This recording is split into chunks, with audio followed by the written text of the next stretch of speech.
C'est quoi la nouvelle naissance ou encore la conversion? Jésus lui-même va définir ces termes. Jésus va dire dans Jean 3, le verset 5, « Si quelqu'un ne naît d'eau et d'esprit, il ne peut voir le royaume des cieux. » C'est-à-dire que Jésus dit que la nouvelle naissance, c'est deux choses. La naissance d'eau et la naissance d'esprit.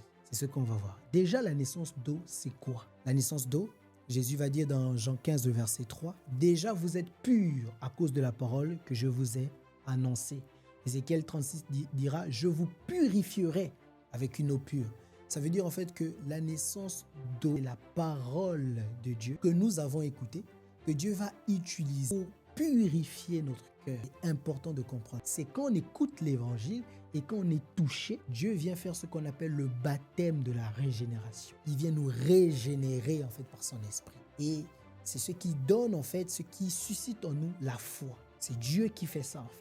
Quand nous, on écoute la parole de Dieu, Dieu vient toucher notre cœur. Et c'est ça en fait le baptême d'eau. C'est-à-dire notre cœur est purifié. Et les étapes justement du baptême d'eau sont dans Ézéchiel 36 à partir du verset 24. Premièrement, Dieu dit quoi? Il ôtera notre cœur de pierre. Voilà. C'est-à-dire qu'avant la conversion, avant que Dieu vienne nous toucher, il y a un cœur que nous avions qui est le cœur du péché. Ce cœur-là, qui est le vieil homme, c'est un cœur de pierre. Et ce cœur, vous êtes d'accord avec moi, comme dans la parabole du semeur, c'est-à-dire que quand on plante, parce qu'il faut comprendre que la foi, l'évangile, c'est une semence qu'on plante. Et si vous venez mettre une semence dans un cœur de pierre, dans une terre où il n'y a que des pierres, elle ne peut produire du fruit. Donc Dieu, qu'est-ce qu'il fait déjà? Il enlève d'abord le cœur de pierre. Là, il dit, j'ôterai le cœur de pierre. Il enlève ce cœur-là. Et c'est quand Dieu justement enlève ce cœur-là que ça produit en nous la repentance qu'on a vu tantôt. C'est-à-dire, vu qu'il enlève notre vieil homme, il vient purifier ce cœur-là, ça suscite en nous la haine du péché. Parce que le péché quitte en nous en fait. C'est-à-dire, on a maintenant la haine du péché. Voilà pourquoi on renonce maintenant au péché. Voilà pourquoi on a la force maintenant de renoncer au péché. Parce que Dieu est venu faire une œuvre, il a ôté le cœur de pierre. Et là, on se répand. Mais on a vu dans Matthieu 21, verset 32, Jésus a dit, vous n'avez pas voulu vous repentir pour croire. Donc le but n'est pas juste de se repentir. Et voilà pourquoi dans Ézéchiel 36, les étapes justement de la nouvelle naissance, Dieu va faire autre chose. Il va maintenant remplacer ce cœur de pierre-là par un cœur de chair. Et maintenant Dieu met maintenant en nous un cœur propice à l'évangile, un cœur qui va croire, un cœur qui peut faire germer la semence qu'est l'évangile. Vous voyez? Et ce cœur-là va produire justement la foi. Voilà en fait naître d'eau. C'est que Dieu vient enlever le cœur de pierre et il vient mettre le cœur de chair afin que l'évangile, afin que la semence qui est semée dans notre cœur produise du fruit. Et le fruit qu'elle va produire, c'est la foi en Jésus-Christ. Évidemment, on se fait baptiser. Donc ça voilà, on a déjà vu ça. Et maintenant, la foi, il faut qu'on s'arrête un peu sur c'est quoi la foi, pour qu'on comprenne vraiment. Parce que la Bible dit que les démons aussi croient et ils tremblent même. Donc beaucoup se disent croire en Dieu, croire en Jésus, beaucoup le disent. Mais il faut comprendre que la semence est semence. On sait qu'une semence a été plantée quand on voit le fruit. Ah oui. Donc la foi a ces deux dimensions-là. C'est-à-dire la dimension invisible et la dimension visible. Les deux font la foi. Si on a juste une, il y a un problème. Si on a juste la dimension invisible et pas la dimension invisible, c'est pas la foi. Non, non, non. Et c'est ce que Paul va commencer à dire. Paul va dire dans Romains 1, à partir du verset 17, qu'il n'a pas honte de l'évangile. C'est une puissance de Dieu pour le salut de quiconque croit. Et il va expliquer, il va dire que le salut révèle la justice de Dieu par la foi et pour la foi. Il donne là en fait les deux dimensions de la foi. Par la foi, c'est la foi invisible. Pour la foi visible. Et c'est ce qu'on voit dans la définition de la foi. Hébreux 11, le verset 1 dit, la foi est une ferme assurance des choses qu'on espère. Vous voyez, là c'est la dimension de la foi qu'on ne voit pas. Et après il continue, il dit, une démonstration des choses qu'on ne voit pas. Vous voyez? Donc il y a la dimension invisible et la dimension visible. Il y a des choses qu'on espère, donc qu'on ne voit pas.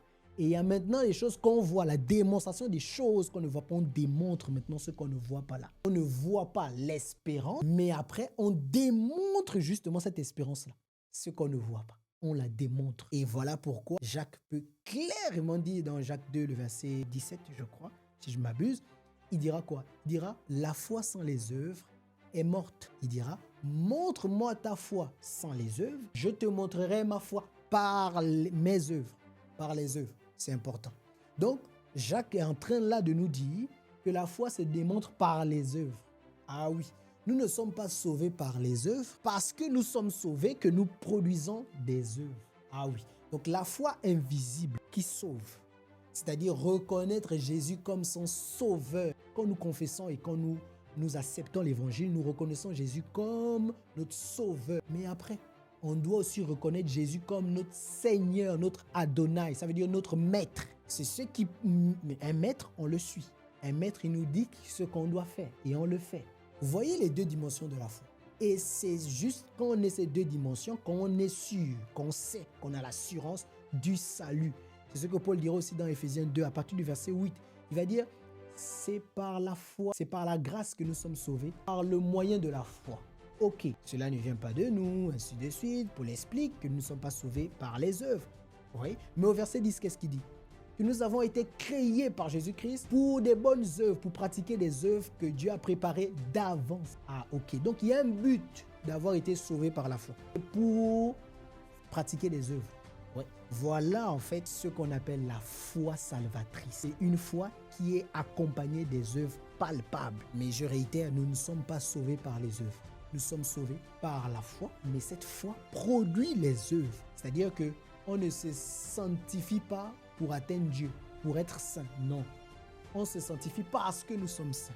C'est parce que nous avons le Saint-Esprit en nous qu'on se sanctifie. Bon, continuons. C'est-à-dire que maintenant que nous avons cette foi véritable, cette foi salvatrice, vous allez remarquer que là maintenant on va tomber dans ce qu'on appelle la conversion. Pourquoi? Parce que la foi salvatrice, c'est quoi? Ce sera une soif qui sera en nous. Comme on a vu, la conversion, c'est se repentir et se tourner vers Jésus. Donc la foi vient faire en sorte que on va maintenant produire des œuvres pour ressembler à Jésus. On va maintenant chercher à ressembler à Jésus. Donc ces œuvres-là seront là pour montrer en fait au monde qui est Jésus-Christ, pour révéler au monde Jésus-Christ. Vous voyez, c'est ça la démonstration des choses qu'on ne voit pas. Nous qui n'avons pas vu Jésus, nous allons démontrer Jésus-Christ. Waouh! Vous voyez? Et donc c'est important de savoir que nous avons été appelés. Romains 8, le verset 23 va dire quoi? C'est-à-dire que nous avons été appelés. Ça, c'est l'appel au salut. Il va dire, ceux qui ont été prédestinés, ils ont été appelés à être semblables à l'image du Fils. Donc, nous avons été appelés donc, au salut. Pourquoi? Pourquoi? Pour être semblables à l'image du Fils. Voici le but, pour glorifier Jésus-Christ, pour glorifier Dieu. Vous voyez? Et voilà pourquoi Jean aussi va dire dans 1 Jean 2, le verset 6, il dira que ceux qui sont en train de dire qu'ils demeurent en lui, donc ceux qui disent qu'ils sont chrétiens, ceux qui disent qu'ils ont la foi en Jésus-Christ, Jean va dire, ils doivent aussi marcher comme lui-même il a marché. Donc comme Jésus a marché. Jean est en train de dire qu'en fait, si tu nous dis que tu es chrétien, si tu nous dis que tu as la foi en Dieu, tu dois aussi marcher comme lui, il a marché. Voilà. Et c'est cette foi-là, à la conversion. Le fait de vouloir se détourner du mal et de ressembler à Jésus et de marcher maintenant dans les œuvres de Jésus. C'est cette soif-là qui va faire quelque chose. On a vu que la nouvelle naissance dans Jean 3, le verset 5, c'est la naissance d'esprit aussi. Il y a la naissance d'eau. Donc la repentance, c'est la foi. C'est ça la naissance d'eau. Et après, il y a la naissance d'esprit. Ah oui, être baptisé dans l'esprit. Et comment justement Dieu nous donne cet esprit-là en fait? Parce qu'il faut comprendre que Dieu a dit dans Matthieu 7 que si nous méchants, nous savons donner les bonnes choses à nos enfants, à combien plus forte raison le Père lui-même ne donnera pas le Saint-Esprit à celui qui demande. Le Saint-Esprit, Dieu veut donner à tous ceux qui croient en Jésus-Christ. Ah oui. Et comment du coup Jésus lui-même va nous expliquer dans Jean 7, à partir du verset 37, ce qui se passe. Jésus va dire quoi? Jésus va dire, venez à moi, vous tous qui avez soif. Ok. Donc, il dit déjà qu'il faut avoir soif. Donc, venez à moi, vous tous qui avez soif. Et il va dire que celui qui croit en moi, il explique en fait c'est quoi la soif. La soif, en vérité, c'est la foi. Donc, il dit, celui qui croit en moi, des fleuves d'eau vive couleront de son sein. Ok. Il dit que celui qui croit en lui, donc qui a soif, il va lui donner de l'eau. Pour Jésus, c'est clair. Que si tu crois véritablement en moi, si tu veux vraiment de moi, je te donnerai de l'eau. Et il explique dans Jean 7, à partir du verset 37-38, il explique. La Bible dit que quand il parlait de ces eaux, il parlait du Saint-Esprit. Wow. Donc justement, Jésus va venir remplir ta soif, donc remplir ta foi en te donnant le Saint-Esprit. Parce que On a vu que toute la nouvelle naissance est expliquée dans Ézéchiel 36 à partir du verset 24. Et quand vous lisez, vous allez remarquer que la Bible dit que je mettrai en vous mon esprit afin que vous pratiquiez mes commandements. Donc ça veut dire en fait que Dieu, il voit que toi, tu veux lui ressembler. Il voit que tu veux te convertir à Jésus-Christ. Et donc, qu'est-ce qu'il va faire? Il vient t'aider. Il vient t'aider avec le Saint-Esprit. Il répond à cette soif-là en te donnant son Saint-Esprit pour que maintenant, parce que sans le Saint-Esprit, tu n'es pas enfant de Dieu. Sans le Saint-Esprit, tu ne peux pas avoir la force de marcher selon Dieu.